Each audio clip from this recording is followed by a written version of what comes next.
This one is going to be a two-parter. Your pal Zatesk Rants has some conflicting opinions about this game. As you may recall from my favorite games video, I played Warcraft 3 back in the day, and simply adored the story. I also enjoyed the gameplay, otherwise I wouldn't keep going back and replaying an old game. When World of Warcraft was first announced, I was livid. I had no intention of ever playing an online-only game in 2004, and felt betrayed that I wouldn't be able to continue playing the same gameplay and experiencing the continuation of the same story in a sequel.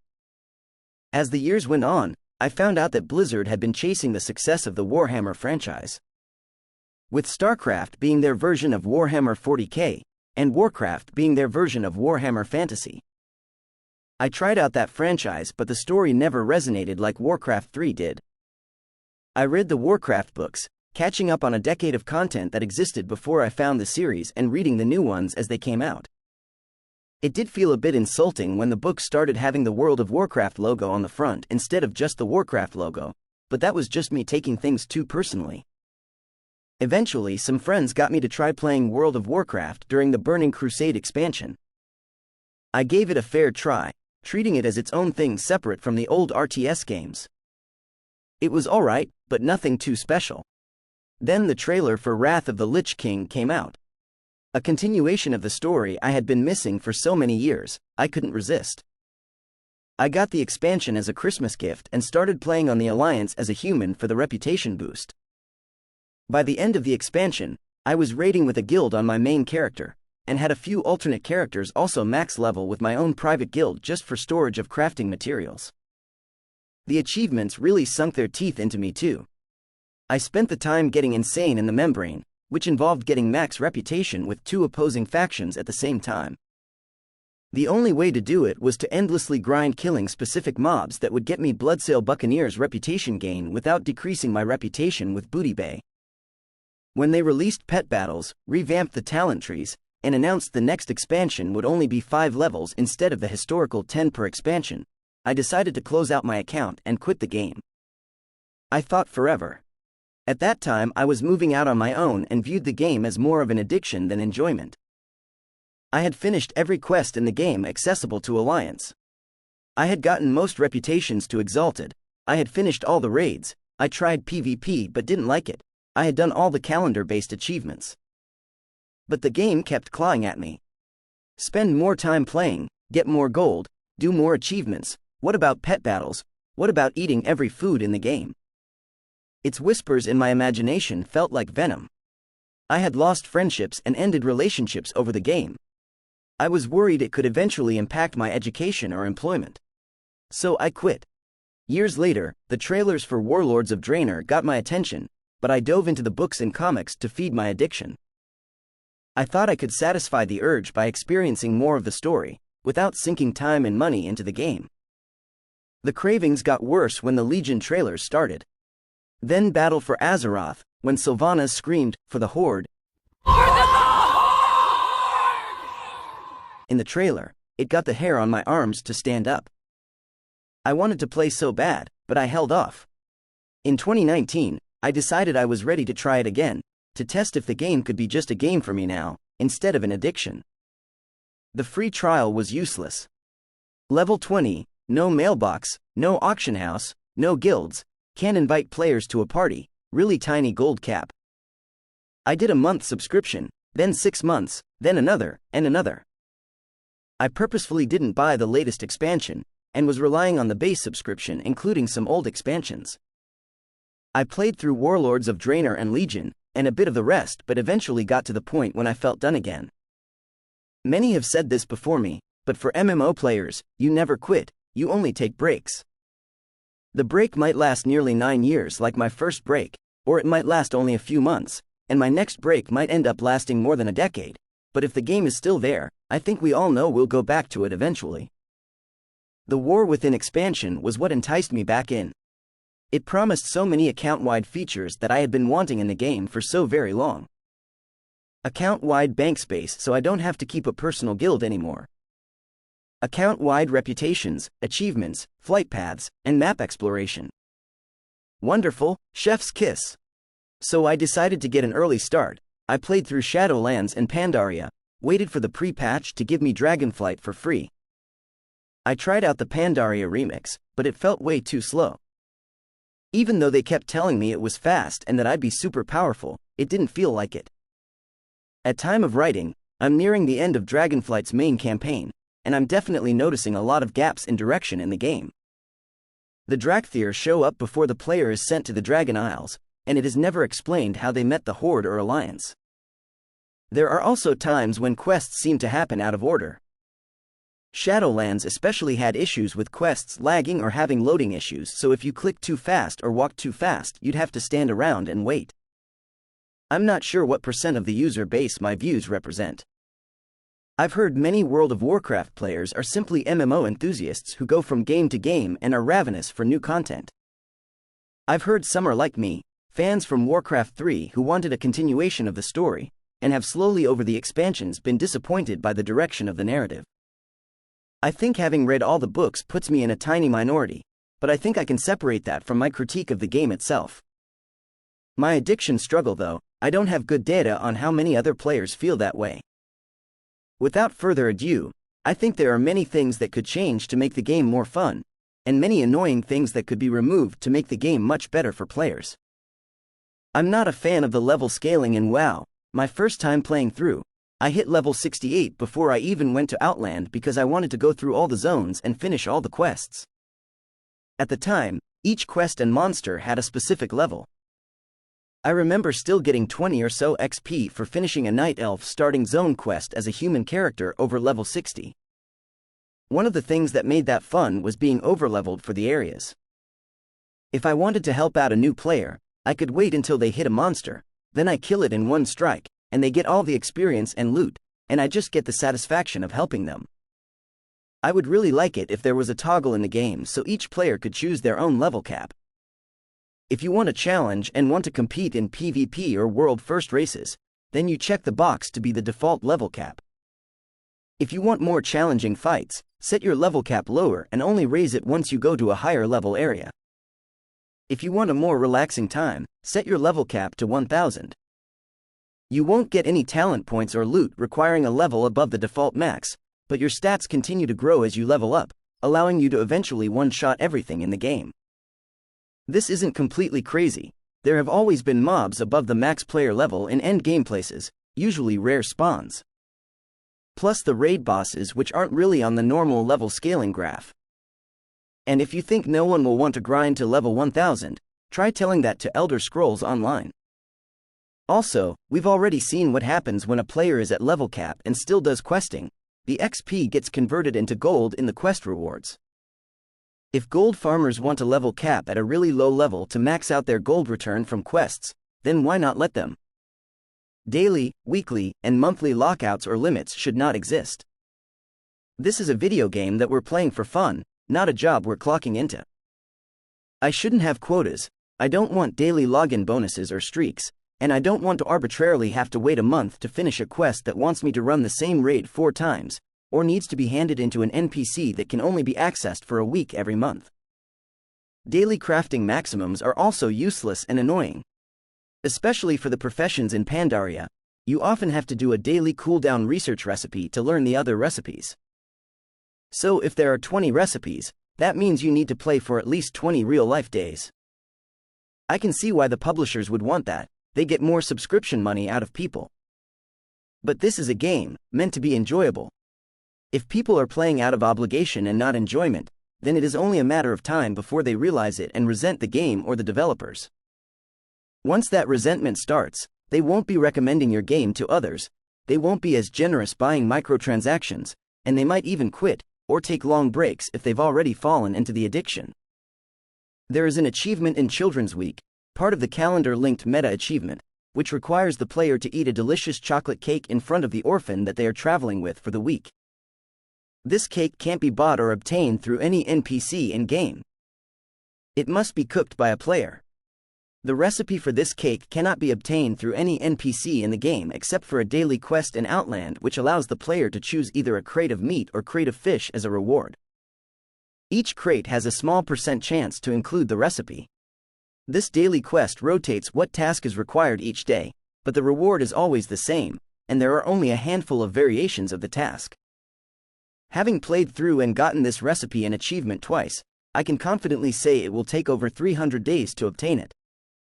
It took me over a year the first time, and it took over 2 years the second time.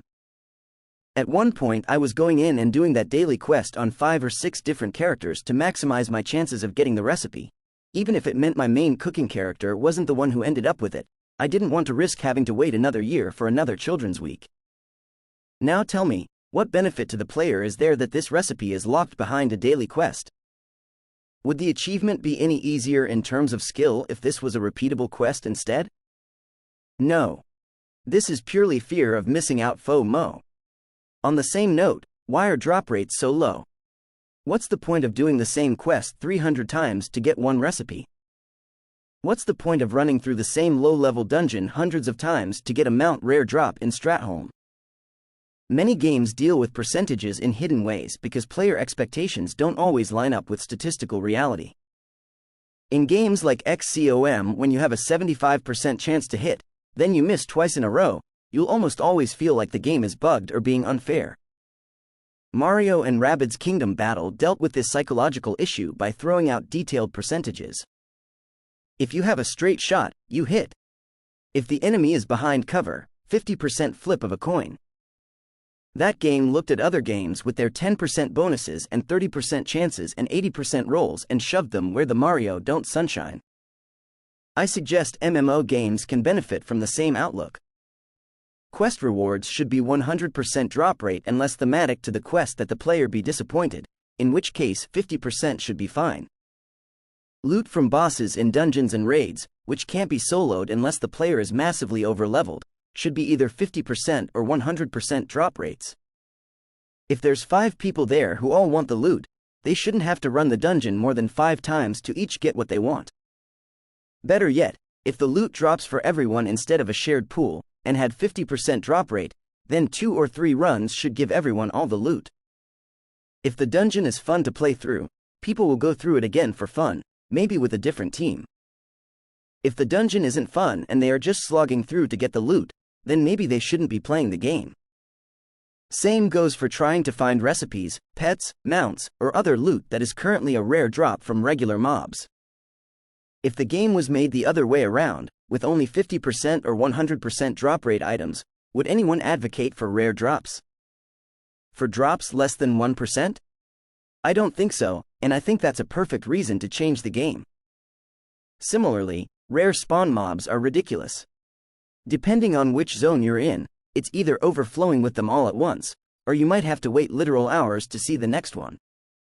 There are external websites and communities that try to train the respawn rates. There are lists dedicated to which rare spawns always spawn immediately after a server reboot. There are some rare spawns that require special items to interact with, and others that have to be followed around before they become attackable or lootable. There are some that require a ritual to summon them, but if they have been killed recently, then the ritual does nothing, and there's no in-game indication to the player. There also isn't any in-game explanation for rare spawns. You show up in their house and sometimes they are there ready to fight to the death, and sometimes they aren't. What, are they out at the grocery store? Are they on their coffee break? Seriously immersion damaging when you think about it too hard. There are too many currencies in the game. Over the years they have simplified the PvP and pet battle currencies, but almost every expansion seems to have more secondary currencies than the one before. Most currencies now show on a tab and can be transferred between characters, but there are some that still take up inventory space, and some that can't be transferred between characters. There are tokens and fragments which are sometimes called currencies in the item description and sometimes not, but can be used at specific vendors the same way currency can. Look at all of these. This isn't even all of them. I routinely throw out currency items that I know I'll never save up enough of them to buy anything with. The sand-worn relics from Shadowlands were taking up an inventory slot in my bags for a while until I started getting Dragonflight gear and started deleting them. They can only be exchanged for weapons and armor at one vendor. I'll be the first to admit, the Winterfin Murloc area in Borean Tundra in Northrend during Wrath of the Lich King, with their clam currency, was pretty funny as a gag, but I wouldn't want that currency permanently tracked on my character. It was nice since everything possible to purchase with the currency could be obtained in about an hour, maybe less. Speaking of removing unnecessary currencies from the game, copper and silver, which function as decimals of a gold, should also be removed. The auction house doesn't let you sell anything for less than a silver, and anything worth less than a silver is a waste of players' time to even bring to a vendor to sell. These made sense before level scaling was implemented, because back then a new player might have to play for a week before they got their first 1 gold. But in modern times, new characters get a gold within 30 minutes, so having decimal currencies no longer makes sense.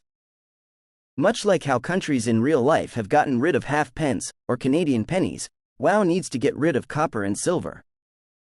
In my opinion, nothing should be soulbound in-game.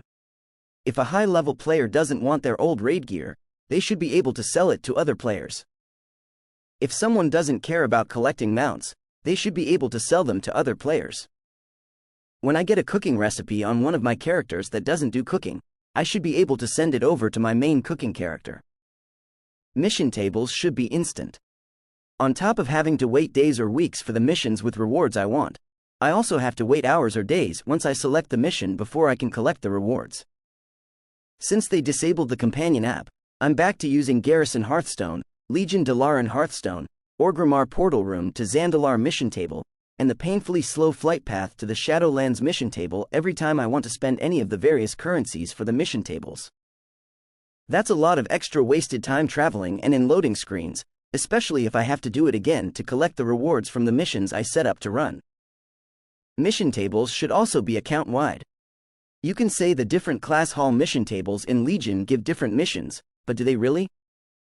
Are the rewards different, or is it just the location of the mission board that's different? And what about Shadowlands covenants? I know different covenants can purchase different pets and cosmetics with the Anima currency, but are the missions on the mission table different in any significant way? The Warlords of Draenor mission table and Naval mission table, is there a reason why those are character-bound, other than the developers not thinking about players with multiple characters? The mission tables in Battle for Azeroth, there are Horde and Alliance versions of the mission tables, but I assume they are balanced, otherwise it would have been ridiculed as bad game balance, so why are they not account-wide? I'm probably not even in the first million people to complain about phasing and quests from old expansions, especially in main cities that are reused in multiple expansions. Sometimes you walk in and there are 2 or 3 warchiefs standing around. Sometimes you're gardening in Pandaria and suddenly your garden doesn't exist anymore. Sometimes if you walk too close to certain vendors, you get dismounted. When I wanted to launch the Darkmoon Fair fireworks in Undercity for the achievement, I used Zindormi to time travel back to before Undercity was destroyed, as a precaution because I know how buggy some achievements and quests can be with phasing. A player shouldn't have to think about that. They should be able to just launch the fireworks in the ruins of Lordaeron and get credit for it. But when the fireworks cost a currency that I can only get limited amounts of each day, and only access 1 week a month, I'm not willing to take chances on the game having good programming. Maybe if the game had a track record of good programming I might take that risk, but WoW isn't that game. Before Cataclysm, it was fairly simple for someone to join the game and play through the story quests in chronological order. The lower level zones happen first, finish the main map before heading to Outland, finish Outland before heading to Northrend. There were some nuances with the Blood Elf and Draenei locations, and a raid or 3, but for the most part it was straightforward. With Cataclysm redrawing the maps from vanilla, it became much less clear to players which zones were considered classic-ish and which ones were meant to be played after Northrend. Pandaria, I felt like I was experiencing the story in the wrong order the first time I played through it. Maybe I was doing the zones in the wrong order, and maybe they will fix it one day. Going through Remix didn't help, and with level scaling it is harder to tell which zones are higher level than which other zones since so many share an overlapping level range. I think Warlords of Draenor did a good job at feeling linear when I was following the main quests. Legion and BFA both had the player choose which order to do the zones, which implies that they are happening simultaneously in the story, but then there were also parts that indicated one zone happened before another, and both those expansions had extra zones only unlocked after a certain point in the campaign, which made it crystal clear that Argus and Nazjatar happened later on chronologically. Shadowlands went through the zones linearly with Korithira being unlocked later on, and Zareth Mortis being last as far as I know. There was one other place that was unlocked after that, but I couldn't tell if it was meant to be a zone or just a raid with an annoyingly long flight path to get to. Dragonflight seems pretty linear so far, although the underground portions got fairly confusing for me with the maps not meshing with what I was seeing in-game, and loading screens in places I didn't expect. The War Within is supposed to focus on underground zones, so I hope it doesn't have the same downfalls. I'm not sure how to solve this. I'm not a game dev or a programmer, I'm just a player. If I had to make a suggestion, I'd say we could include in-universe dates and times on quests so we can have a wiki to put them in order, and keep track of character ages. Maybe we could have a story mode version of the game where the next chronological quest is automatically added to your quest log as you complete the previous one, similar to how some quest chains currently function with a disembodied voice talking to you and giving you quest rewards while you are out adventuring. Maybe the main quest markers could be revamped to be a bit more linear instead of having 6 different main story quests in Valdrakken leading to different locations. It might be nice if there were only 2 or 3 at a time, and you have to finish all of those before the next 2 or 3 unlock. If all 6 are intended to be happening at the same time chronologically, then we have the same NPC characters being all across the continent at the same time, which doesn't seem reasonable. Flying should be allowed everywhere, and there should be smaller mounts. Why were the Draenei and Blood Elf starting zones like Azurmist and Ghostlands excluded from Cataclysm when flying was brought to the Old World? Why were they excluded from Outland flying? Why is there no flying in the Timeless Isle or Isle of Giants in Pandaria? Corithia and Oribos in Shadowlands? Why is there a flight path instead of a portal from Oribos to the various zones in Shadowlands, and if it needs to stay as a flight path, why can't we use our mounts to fly through instead? Why is there no flying indoors? My Traveler's Tundra Mammoth gets caught on doors a lot, as do many flying mounts, but if I'm on Squeakers or the depleted Keeperium rocket, they are small enough to fit through most doors and I can fly partway through the building before getting dismounted. I think the dismount is on a timer, instead of a coordinate trigger, since flying faster through a doorway lets me go further into the building before dismounting. I practiced this a lot when I was going from Orgrimmar to Shatrath every day for that cake recipe, since the portal is within a building. Crafting professions should be account-wide and allow all professions on every character. Other games such as RuneScape allow all players to do all crafting professions, so why not WoW? The secondary professions of cooking, fishing, and archaeology are already allowed on every character in addition to the chosen main professions, so why wouldn't the gathering professions be considered secondary as well? With account-wide profession progress, players might be less hesitant to try out different classes or races, since they'd be able to continue account-wide progress instead of choosing between progressing their main versus their alt character. How many people have been annoyed by the one alchemy recipe that has a fraction of a % chance to drop from an archaeology completion, just to remember that they aren't on their alchemist alt and the drop chance is actually 0%? How many times have you gotten a bind on pickup recipe from a dungeon that you couldn't use because it wasn't your primary professions? Not to mention, who wants to redo fishing leveling, when you can get better rewards from fishing after hitting the skill cap? Account-wide reputations, which WoW has started to implement, but will take some time to include the older expansions, and they mention some reputations that aren't planned to be account-wide, such as the choice between Alder and Scryer in Outland, or the Gorlock and Wolvar in Northrend. Although not mentioned, I assume the Gelkus and Magrum Centaur clans in Desolace will be treated the same. Personally, I'd prefer if I could get all the reputations to maximum at the same time. Even if it meant doing both full faction questlines followed by some third questline to make them okay with it instead of viewing the player as a spy. In a similar sense, I'd also like to be able to get the rewards from all the Shadowlands Covenants without having to redo the main Shadowlands story before the Covenant choice all over again. Maybe after a character has defeated the jailer in a raid, that character can freely use all the Covenants, so it doesn't overwhelm any new players who are going through the Shadowlands story for the first time. For some expansions, additional characters can skip the intro questline, but those skips were implemented before this new Warband quest completed tracking, so maybe one day we'll be able to resume a partially completed quest chain using a different character, without having to redo anything. That would be nice. Especially with sharing reputations across characters, there are a few factions where some quests are designed to bring you from hated or neutral all the way up to friendly in one quest, and if they don't handle that well with account-wide reputation progress, then you might be able to get exalted by simply doing that one quest 6 times and never seeing the end of that faction's quest chain or storyline. Speaking of quests, quest items and abilities should not consume bag space.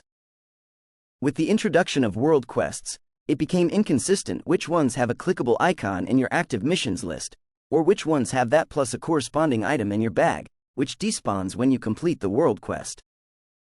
Some story quests also have an ability button that appears near the middle of your screen to be able to interact with certain things in the quest, whereas older quests usually had an item that you'd have to activate while standing in a certain position. If the WoW team is serious about going back and tidying up the older expansions, then I think eliminating those quest items and making them just tracked in the quest log or appear on screen when appropriate would be great. However, they also need to make sure new quests and world quests are consistently using that functionality too. No sense cleaning up old stuff if the new stuff isn't clean. On that note, outdated items should behave like toys, heirloom items, and transmog items, not using bag or bank space. Some examples clogging up my bank are Flightmaster's Whistle, Heart of Azeroth, Master Plow, Zan Tien Lasso, Gordic Ogre Suit, Legion Artifact Weapons, Legion Legendaries, Stormforged Grapple Launcher, Mana Divining Stone, Admiral's Compass. Speaking of that compass, why was the Garrison Hearthstone a toy but this compass wasn't? They both teleport to almost the exact same location, during the same expansion, but one is an item permanently taking up bag space if I ever want to use it again? Gray and white items should be removed from WoW. Back in classic WoW, gray and white items could fill in slots that you hadn't found any other equipment for.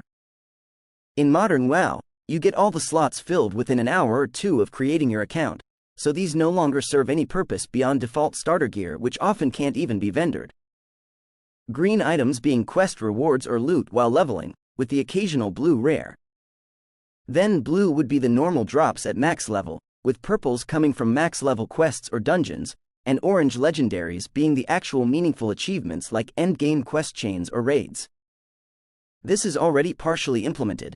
The amount of greens and blues that drop from max level dungeons was severely reduced a few years ago, with purple being normal. Strangely, they started having gray items for transmog around the same time. At least those are automatically added to your transmog list when you vendor them.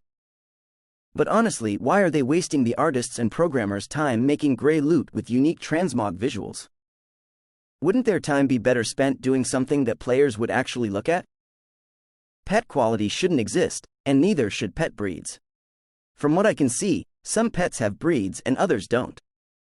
I don't bother catching gray quality pets unless it is something rare like the Darkmoon Crow, which can only show up as a secondary pet in a battle. Otherwise, I try to get a blue of each species, or settle for green if I don't see a blue after 3 or 4 fights against the same wild pet species. Pet leveling is also a poorly implemented mechanic and should either be revamped or removed. Why do pets lose levels when captured?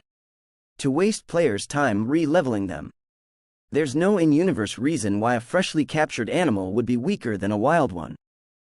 Pets learn new abilities as they level up, so it almost seems like the leveling mechanic is meant to have the player learn how to use the abilities as they level.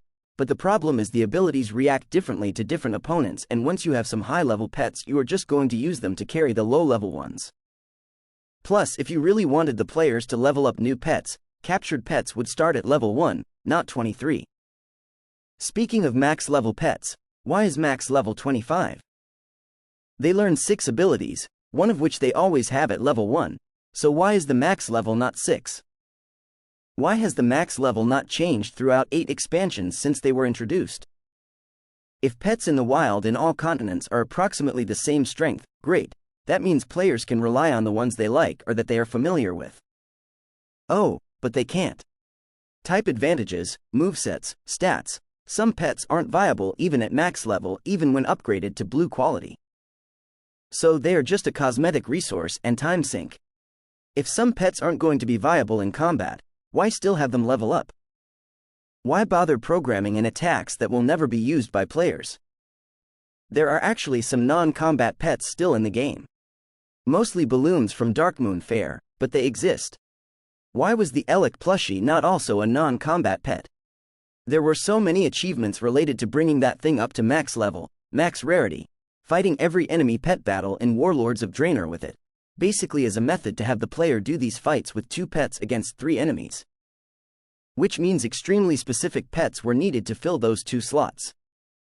You can't get better at using bad pets to beat those fights.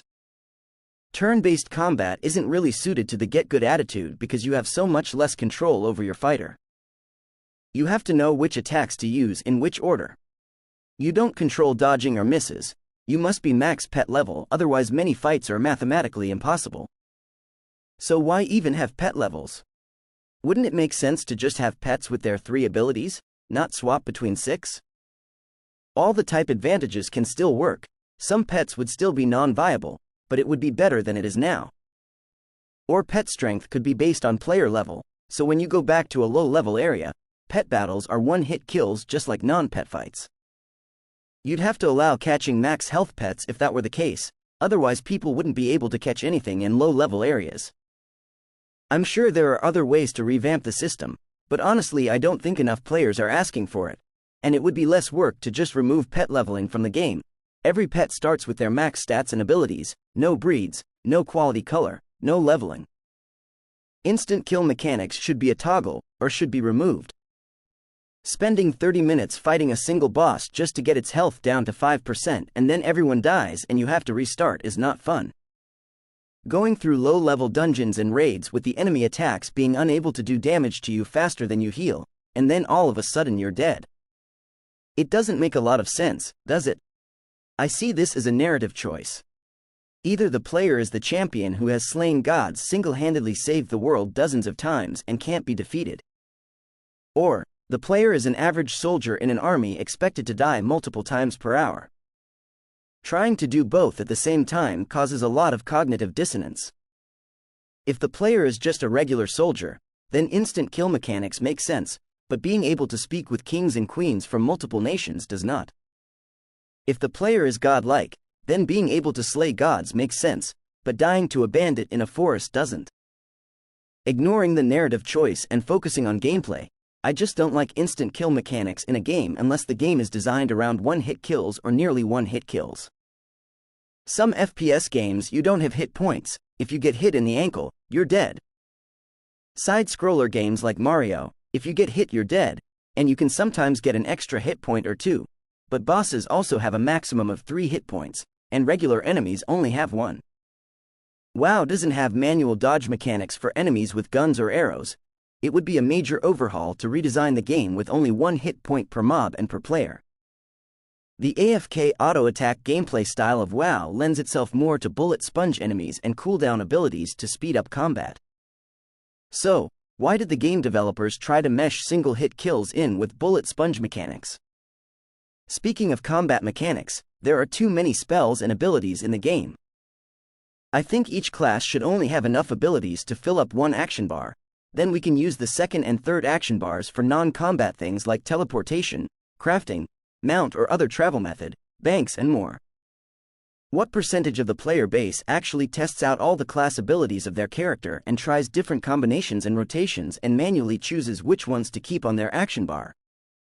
Versus all the players who keep the abilities in the default order, or find about 4 abilities that seem the most useful to them and ignore everything else, or look up a guide. Even among the players who do test out all the ability rotations to maximize DPS or healing or threat, how many of them redo that trial and error after every patch when the abilities are changed slightly?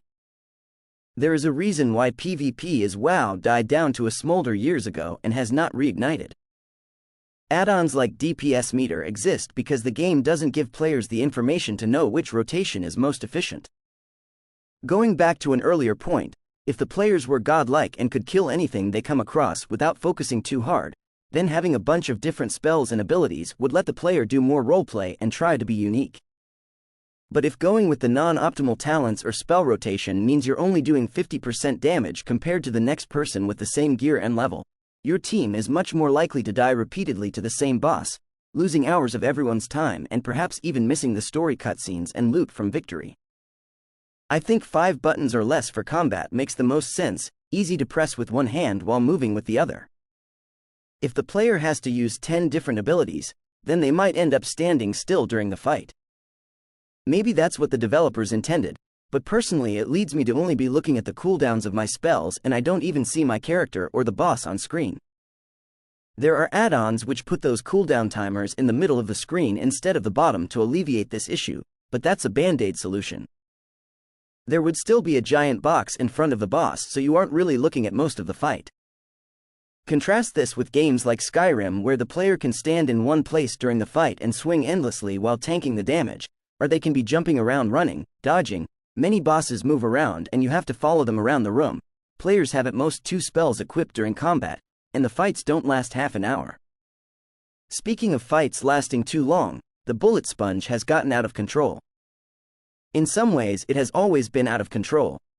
When the 3-minute cooldown ability resets and I'm still in the same fight, it makes me check the health bar and see how much longer is this going to take.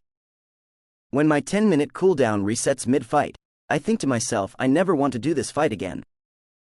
I think regular fights should be no longer than 5 seconds, and boss fights should be no longer than 30 seconds. If you compare this to real life or movies, how long are boxing or martial arts rounds? 3 to 5 minutes approximately. Unarmed. How long are jousting rounds? Usually about 3 minutes. How long are pistol duels? Usually only a second or 2. Fencing? 3 minutes. These are all one-on-one fights with approximately equal skill level between the opponents. Is the player in WoW meant to be approximately the same skill as a boar, or a bandit, or an old god? I don't have good stats on multi-person brawl times. Would a single gunman be able to take out a boar faster or slower than a team of 5 gunmen going after an elephant? Does anyone think once the shooting starts, the fight is going to take more than 3 minutes?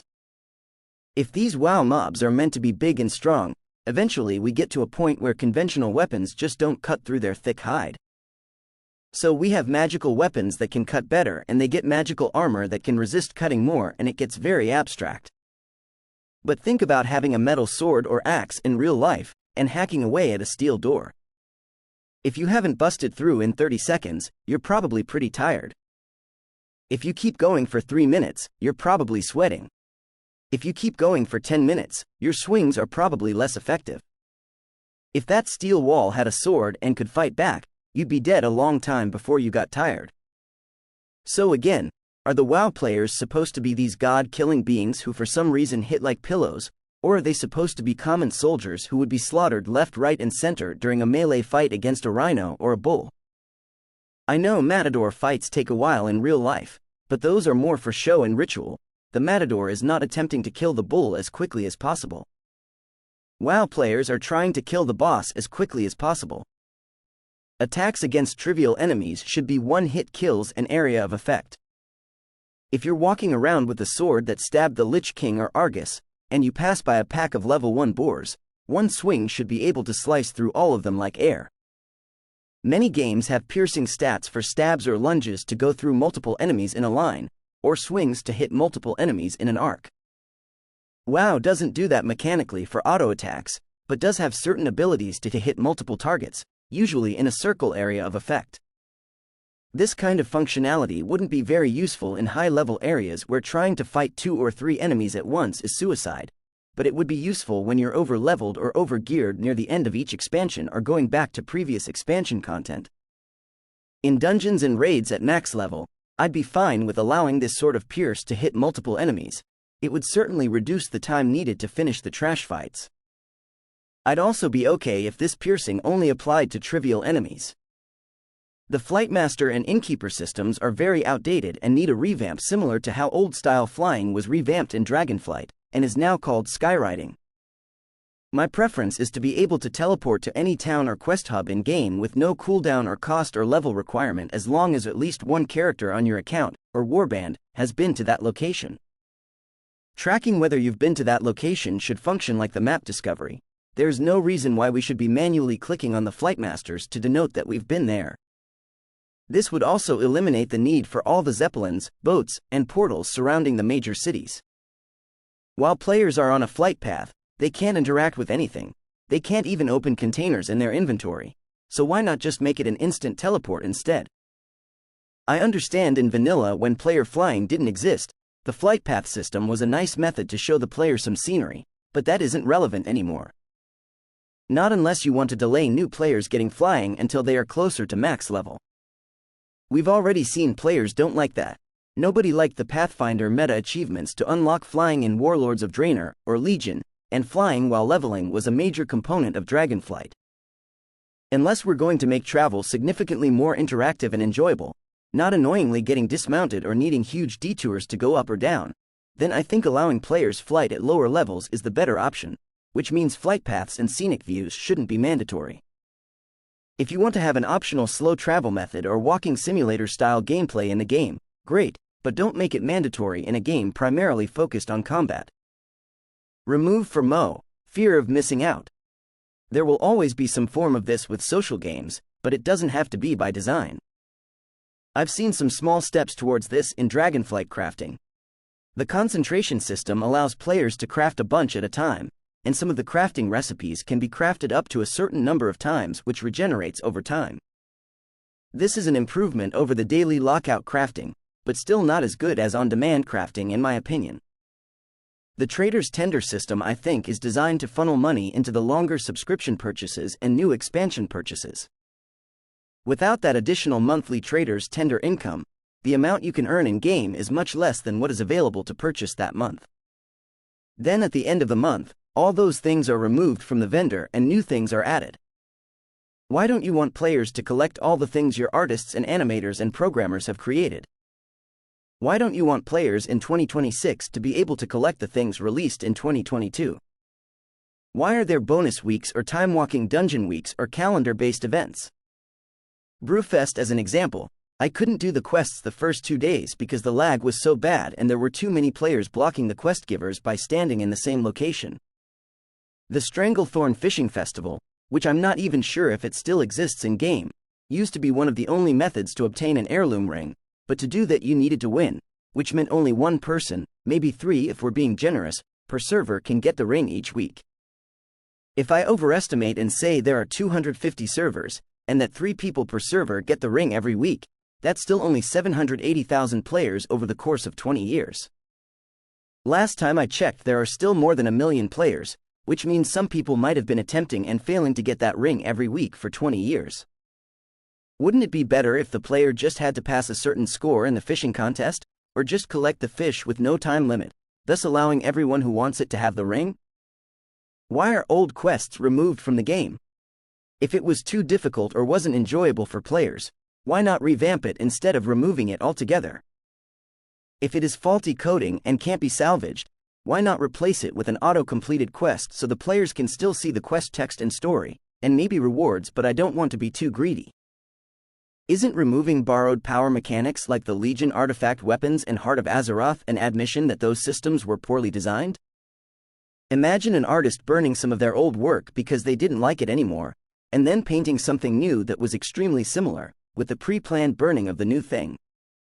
There are still world quests I can't do unless I go to my bank and bring out my Heart of Azeroth.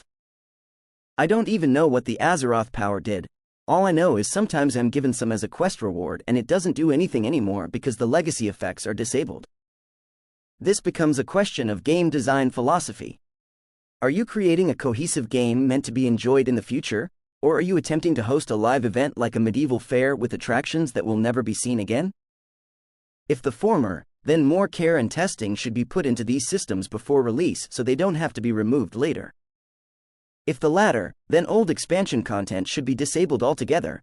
No more solo killing the Lich King. No more farming for mounts in old dungeons. You missed your chance. The latter would make me instantly give up on the game and go back to only reading the books, which I'm allowed to do years behind release date. The former would convince me to spend more time and money in the game, which is why I'm advocating for removing the FOMO mechanics. I think there should be functionality in the game for players to bypass things that are too difficult or that they were just too unlucky with. I'd call it, third time's the charm. If you fail a quest twice, you can skip it and still get the rewards. All unobtained loot is guaranteed the third time you kill an enemy.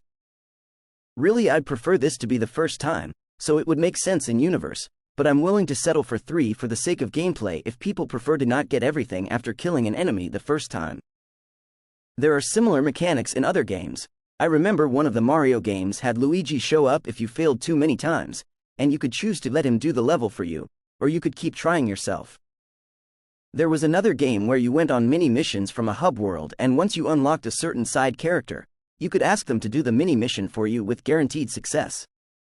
Speaking of killing the same thing multiple times, remove all achievements and quests that require killing the same named NPC more than once. In the lore in-game, only a handful of characters have ever been resurrected, other than the mindless Scourge or the Forsaken. So a random NPC in town shouldn't think it's possible to kill Gul'dan 4 times, or kill Malfurion 4 times. If it's not possible to do in-universe, then characters in-universe shouldn't ask you to do it or reward you for doing it. Circling back to crafting for a second, I find it strange that some but not all of the low-level craftable gear has transmog. I think all the non-transmog craftable gear should be removed from the game. If that leaves gaps in how to level up the professions, then adjust some of the other recipes to be learnable earlier or grant multiple skill ups per craft. Many of my complaints here would make more sense with a complete redesign of the entire game, but I'm trying to focus on what band-aid solutions could be done that would require only a few hours of programming. Blacksmithing should be able to repair metal equipment for free, same with leatherworking for leather equipment, and tailoring for cloth equipment. This would give players more reason to actually do these professions, since the gear from them is not useful anymore like it was in vanilla and to a lesser extent Wrath of the Lich King. Alternatively, we could just remove equipment durability and repair costs from the game. I'd be happier with that, but I get the impression that the game developers want to keep that as a gold sink and an incentive to not die too often. Default talents should be assigned to the player as they level up. This is a compromise solution, since I'd prefer talents to be removed from the game altogether. But I've heard some people might actually like them. Having default talents is a way to keep casual players on board instead of funneling them to external websites like Wowhead or YouTube to try to find the best talents for their specialization. I think specializations are great, by the way, and would honestly prefer classes to behave like specializations so you could swap between them on demand for free. I know that's an uphill battle with many downstream impacts like gear and alt characters, so I'm limiting this to just talents. Having defaults with the ability to customize if desired means players who would otherwise go to Wowhead, take the first one they see, and never think about it again. Those players can just stay in the game and not worry about it. Anyone trying to compete with world-leading raid guilds or top PvP fights will still pay attention to talents as much as they do now. With the warband movement towards account-wide progression and the nerfing of the human racial trait for faster reputation gains, I think it's time we look at all the racial traits. How often do trolls or orcs use their racial trait during combat? I don't think I've pressed it since level 2, because pressing it means I'm not pressing a different ability that does more damage. Racial boosts to professions don't make sense anymore since the professions were split across expansions. It used to be that blood elves would go from 6 to 300 enchanting in vanilla. Now it's 6 to 305, where everyone else is 1 to 300. So it isn't really a benefit anymore. It can actually be a detriment because sometimes getting those higher skills are more expensive or time-consuming than the lower skills, so going from 6 to 105 in Warlords of Draenor is actually worse than going from 1 to 100. In my opinion, racial abilities and buffs should just be removed. Make race completely cosmetic and allow players to alter it at the barber. I know some will object, saying that it would be weird for a low-level Tauren to have exalted with Undercity and only friendly with Thunder Bluff. But with warband reputations, just making a level 1 character of each race gets you instant exalted with all those factions anyway, so there's not much point wasting time about it. Maybe we can just have it so the Horde and Alliance sub-factions are pooled together with shared reputation gains. I don't think it's necessary, but it might make sense. There should be an indicator for which locations will grant skill ups for fishing and archaeology, similar to how mining and herbalism indicators function.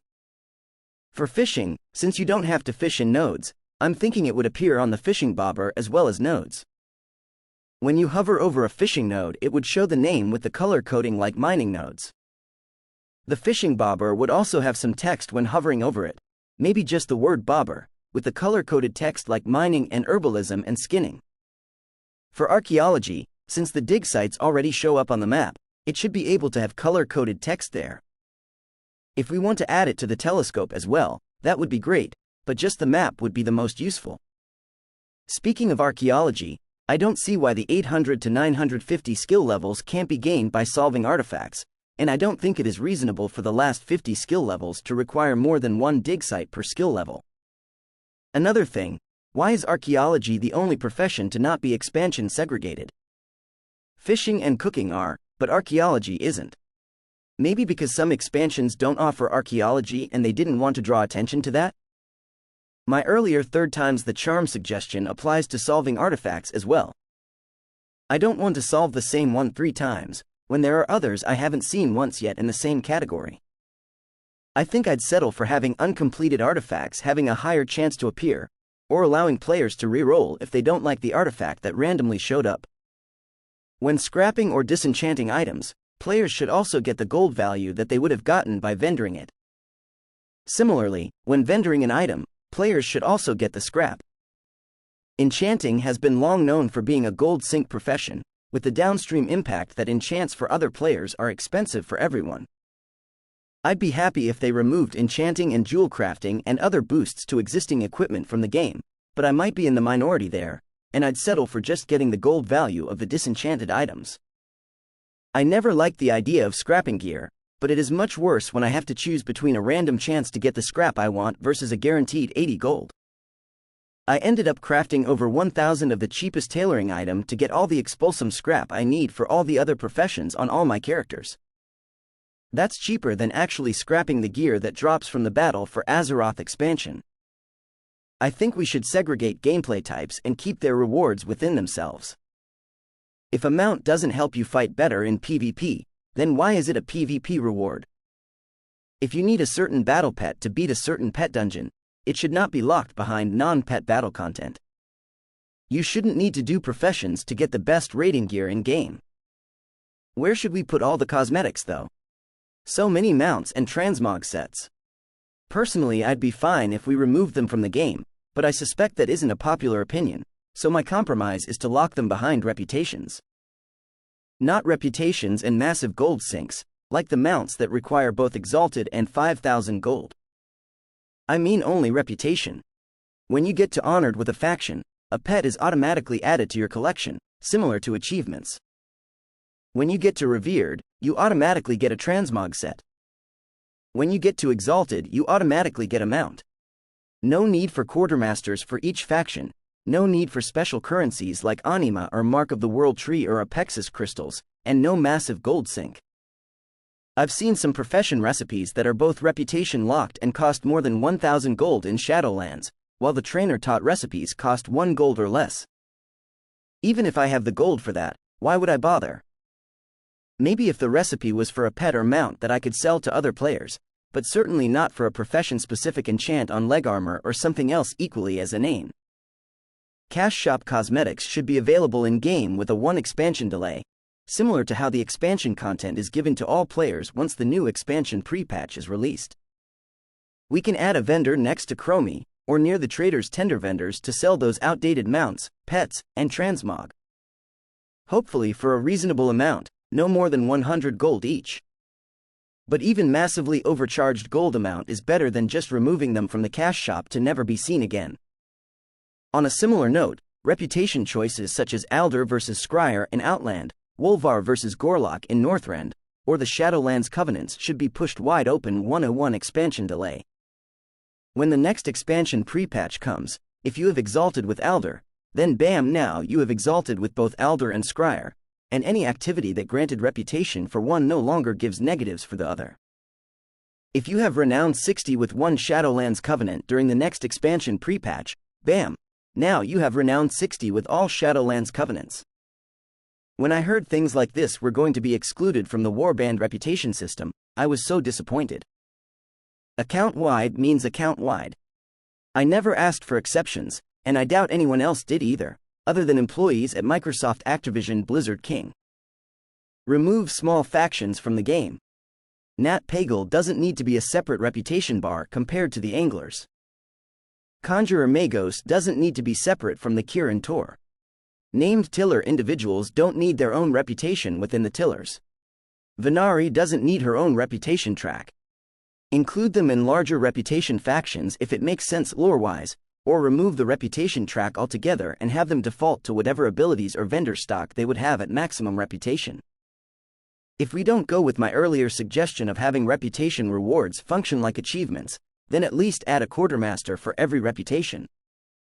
There are a bunch of reputations with no rewards for getting exalted other than progress towards getting 40 exalted reputations.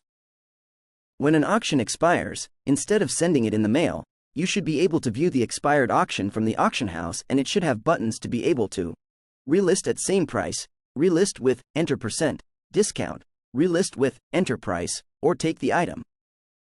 Maybe also have buttons for relist all at same price, or take all items. Speaking of the auction house, there shouldn't be an auction house cut or deposit.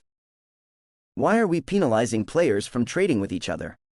Gold isn't real money. We don't need taxes on sales transactions. Gold doesn't help pay for the processing of the trades. If something doesn't sell, wasted time should be enough. You don't also need to penalize the player by taking away their gold deposit. Mounts are too slow. In real life, beginner runners go 8 to 10 kilometers per hour.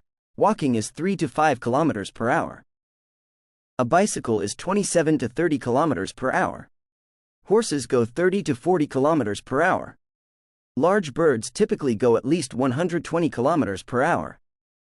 So why are ground mounts in WoW comparatively slower than bicycles in real life?